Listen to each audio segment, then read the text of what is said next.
remember the day we lost Grandpa like it was yesterday. I may only be 10, but some moments just stay with you forever. He was more than just my grandfather. He was the glue that held our family together, the wise oak tree we all gathered around during Sunday dinners and holiday celebrations. When he left us, it felt like our whole world crumbled. Mom took it the hardest. She stopped singing in the kitchen like she used to, and her smile, that bright, warm smile that could light up any room, seemed to fade away. I'd hear her crying at night when she thought I was asleep.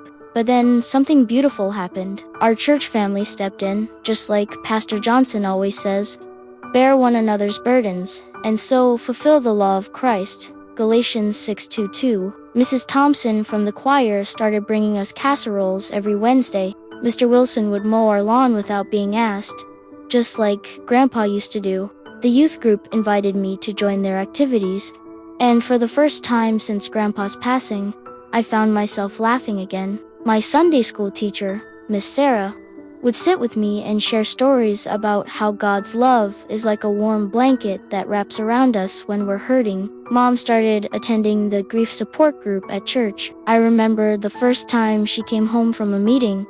There was a tiny spark back in her eyes. She held me close and whispered, God never leaves us alone in our pain. We began reading Psalm 34 to 18 together every night. The Lord is close to the brokenhearted and saves those who are crushed in spirit.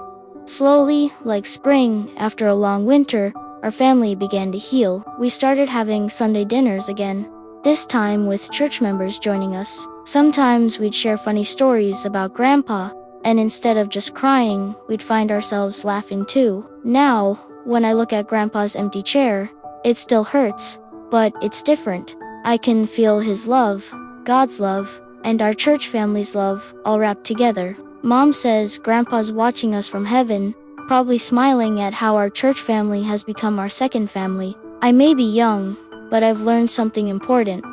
Sometimes when God takes someone we love, He sends an entire community to help fill that empty space. And through prayer and faith, we don't just survive, we learn to smile again, to love again, to live again.